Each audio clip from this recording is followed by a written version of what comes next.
about it. I try to balance my life as best I can. I don't go through airport scanners as much as I can and have x-rays, these little things.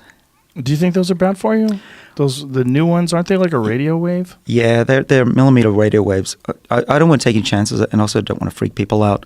But the old style ones that were banned in Europe first, they were potentially damaging. X-rays definitely try not to have as many as you can. But flying is just as bad as an X-ray, isn't it? Well, that's the problem. I was going through a scanner and I said I don't want to go through the scanner, and they got quite upset because it's a bother. But they said, it's just as much damage to your body as the flight. And so I said, why do I want to double it? Anyway, so I go through scanners, but I try not to. But let me tell you why I think it's so bad. Because scanners are going to change what we call the epigenome. Now, a lot of people haven't heard of the epigenome. The genome, everybody knows, it's your DNA, the code of life. The epigenome is what regulates and reads those genes at the right time. Okay, and so we knew about DNA. We know how to read the genome pretty easily. We can do that now on a Mars bar-sized device in a day. The epigenome is quite different. The epigenome is the structure of how the DNA is looped around. If you look at the chromosome, you're not seeing the genome. You're really basically seeing the epigenome. And what I think is causing aging is not that you're losing the DNA structure. You're not having mutations. You're actually changing the epigenome, which is the reader of the genes. So put it another way, compact disc. Okay, for the young audience, compact discs are little things we used to put music on. But anyway, these are digital information, of course. And the reason we switch to digital in the first place is that it's very copyable and it doesn't wear out. Whereas a cassette tape, people our age know that if you try to copy that 1,000 times, there's not much left at the end. So the compact disc information is the genome. The epigenome is the reader of the CD, that little laser that goes around. And what I think is causing aging is not the loss of the digital information, but it's the reader, the analog part. And that's like a cassette tape that eventually runs out. So what's going on really is that your cells are losing the ability to read the right genes the way they did when you were 20. And that's basically noise, informational noise that gathers over time. And so what we end up with when we're 80 is a compact disc or a DVD that's scratched. So the reader cannot read the right genes at the right time. And the cells become dysfunctional. Now what we're working on is how do you polish that CD or that DVD to get that information back again? And if you could do that, I think that's really the best way to reset your age. And we haven't polished it yet, but we're working on ways to actually reset that genome and actually get back the information that we once had when we were 20. So what is happening to the epigenome when you're going through those scanners? Well, so what we found is the biggest disruptor of the epigenome is a broken chromosome, a DNA break. And I don't know about the scanners, that's just an abundance of caution, but an X-ray will damage your DNA, no question.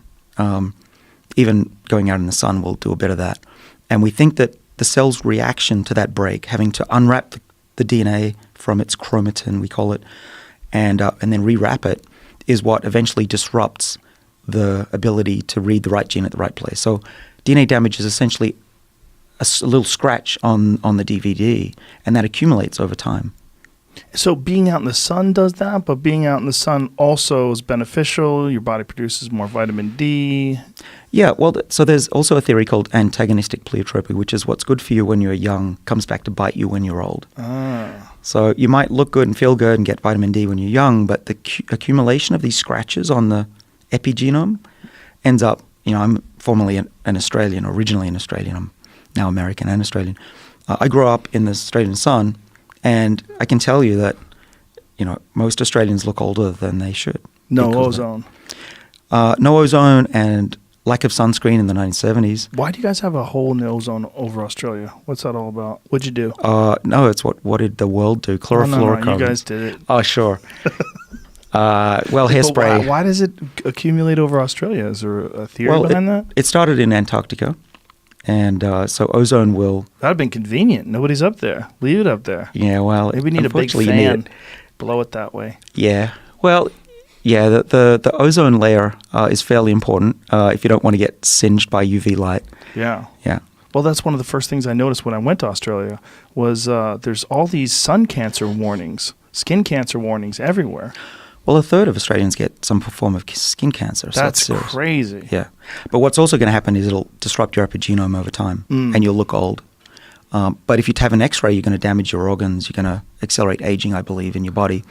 And it happens. You can't avoid double-strand breaks, broken chromosomes. It happens all the time. There's trillions of cells in your body, and it's happening all the time. So living is a problem. Okay. Flying. Flying is even worse. But what we're working on is how do you get back that original information into the cell and make a cell not just believe that it's 20 again, but actually be 20. So what do you do? We reprogram them. There are a set of genes that we and others have found, 3 main ones, that when you put them into a cell or even into a mouse, they become younger again. Whoa. How far do you think you are from implementing this on human beings? Well, so theoretically, Are you doing it to yourself already? you could do it to yourself. Theoretically. I wouldn't do that because I'm not crazy. We need to figure out the safety. I don't want to become a giant tumor. Why don't we just use it on bad people? Yeah, well, that, Take people no on comment. death row and turn them into 18-year-olds and go, whoa, Yeah, well, yeah, that would be for someone else.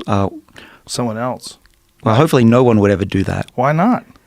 Well, You're going to kill them. Here's what we're doing. I agree with you that we want to see what happens in humans. I mean, you just give them like free pizza or something. They're on death row, right? If they're already murderers. You want to be the first one? To me, Come to my I'm on lab? death row. I don't want to go into death row. But I'm saying if you're going to kill somebody, like, wouldn't it be a good idea to like go, hey, we'll give you 4 hours of TV a day. So we want to shoot you up with some stuff that's going to make you younger. If I was on death row, I'd go do it. See what's up.